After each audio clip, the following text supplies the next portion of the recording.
Time check!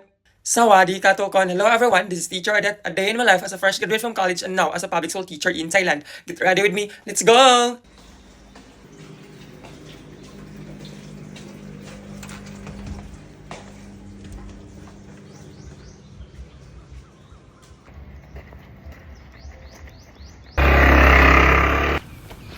Good morning everyone!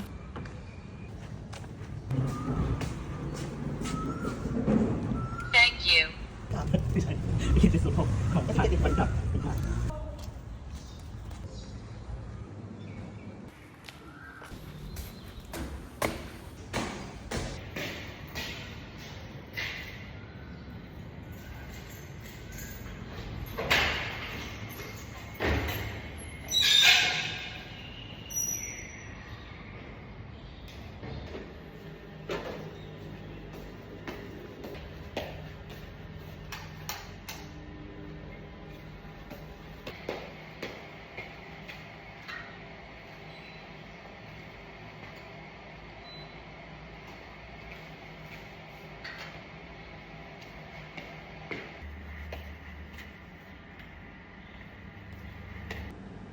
Make up time!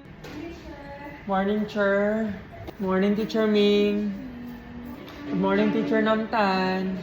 And I'm done with my makeup. And let's go to Assembly Hall.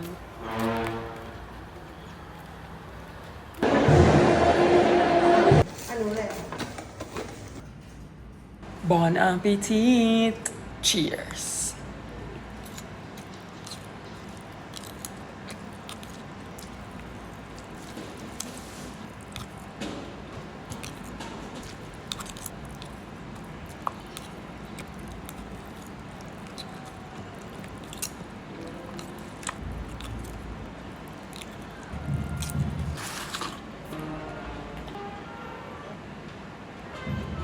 Everybody stand up, please.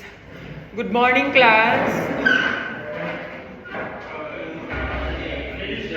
Please sit down.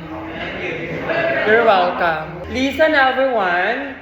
Today, I am going to discuss about abbreviations, acronyms, and initialisms.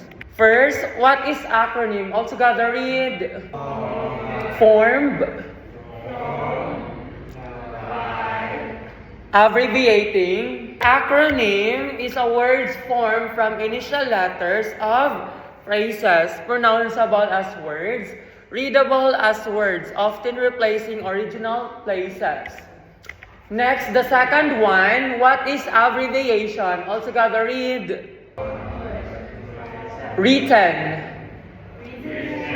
Abbreviation is used to save space and time, to avoid repetition of long words and phrases, or simply to conform to conventional usage.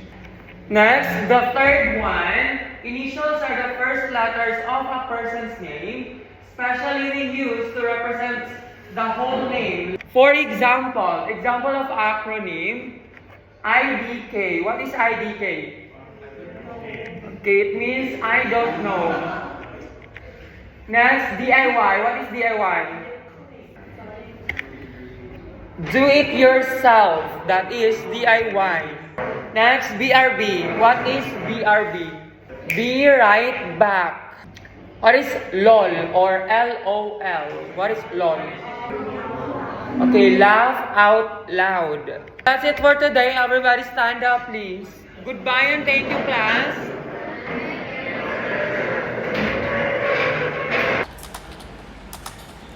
Everybody stand up, please. Good morning, class.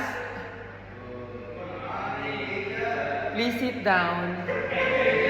You're welcome. Everybody stand up, please. Good morning, class. Please sit down.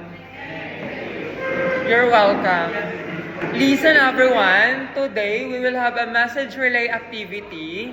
Keep all your phones inside your bag. Do not put your phones in your pockets. Place them inside your bag instead. How to do the activity? I need one leader in each group.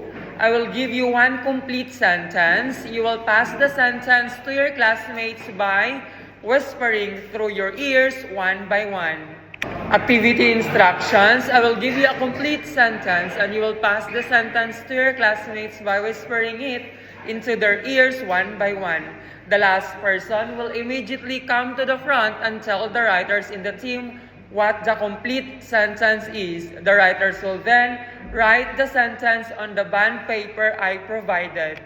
If you are going to pass the complete sentence through your team, you should be careful to speak in a low voice so that the other teams or your opponents cannot hear it. You need to lower your voice when passing the sentence so that the writers at the front also cannot hear it. This is important because if the writers at the front can hear the sentence, they will have a clue or hint about it, which would put your team at a disadvantage.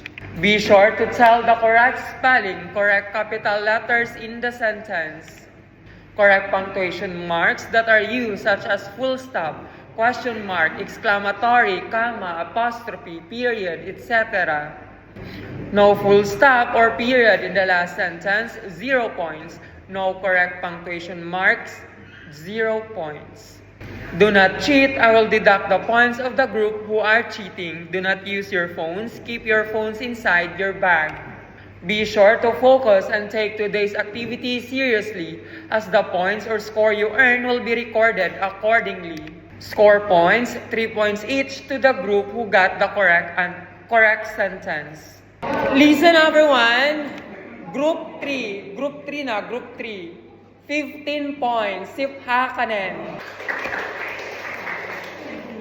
Group 2, 27 points, Yisip Jet Kanen. Group 1, Sip Hakanen. Lolen. Yisip Jet Kanen, 27 points. Okay, that's it for today. Everybody stand up, please. Goodbye and thank you, class.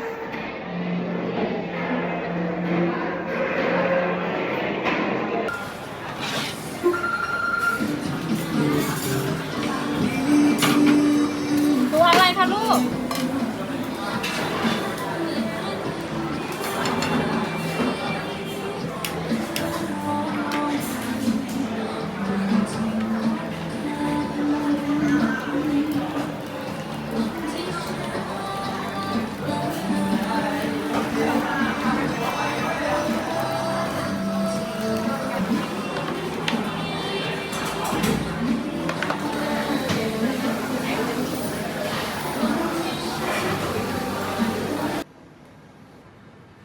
Bon appetit!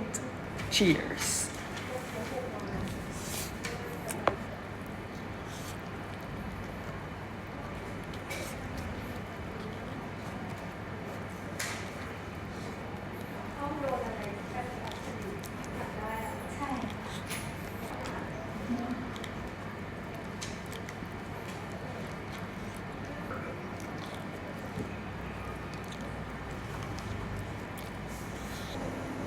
Bon appetit! Cheers!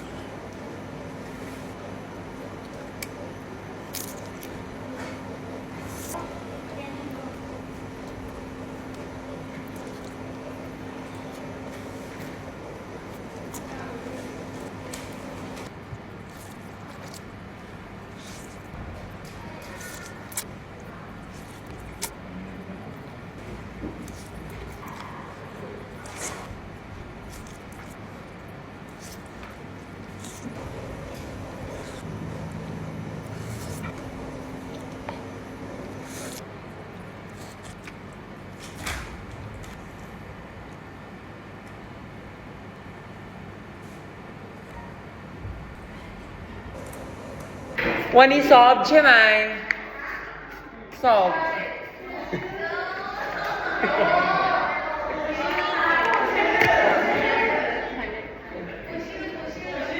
Everybody stand up, please. Good afternoon, class. Please sit down. You're welcome. Listen everyone, today we will have a message relay activity. Keep all your phones inside your bag. Do not put your phones in your pockets. Place them inside your bag instead. How to do the activity? I need one leader in each group. I will give you one complete sentence. You will pass the sentence to your classmates by whispering through your ears one by one. Activity instructions. I will give you a complete sentence and you will pass the sentence to your classmates by whispering it into their ears one by one. The last person will immediately come to the front and tell the writers in the team what the complete sentence is. The writers will then write the sentence on the bond paper I provided. If you are going to pass the complete sentence through your team, you should be careful to speak in a low voice so that the other teams or your opponents cannot hear it. You need to lower your voice when passing the sentence so that the writers at the front also cannot hear it. This is important because if the writers at the front can hear the sentence, they will have a clue or hint about it, which would put your team at a disadvantage. Be sure to tell the correct spelling, correct capital letters in the sentence, correct punctuation marks that are used such as full stop, question mark, exclamatory, comma, apostrophe, period, etc. No full stop or period in the last sentence, it means 0 points. No correct punctuation marks, it means 0 points. Do not cheat, I will deduct the points of the group who are cheating. Do not use your phones, keep your phones inside your bag. Be sure to focus and take today's activity seriously, as the points or score you earn will be recorded accordingly. Score points, 3 points each to the group who got the correct sentence. Listen everyone, I will tell you all your scores. Group 1, 18 points, si Pat Kanen. Group 3, 24 points, Isip si Kanen. Group 2, Sip Ha Kanen. Lola. 33 points, Samsip Sam Kanen. Okay, that's it for today. Everybody stand up, please. Goodbye and thank you, class.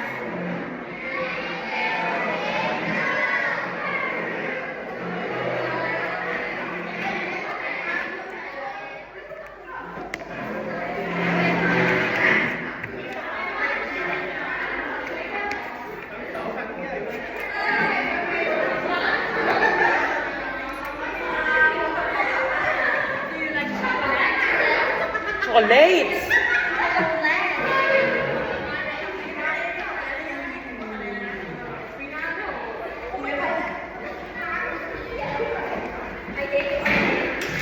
Yes, go to! แกร่งมาก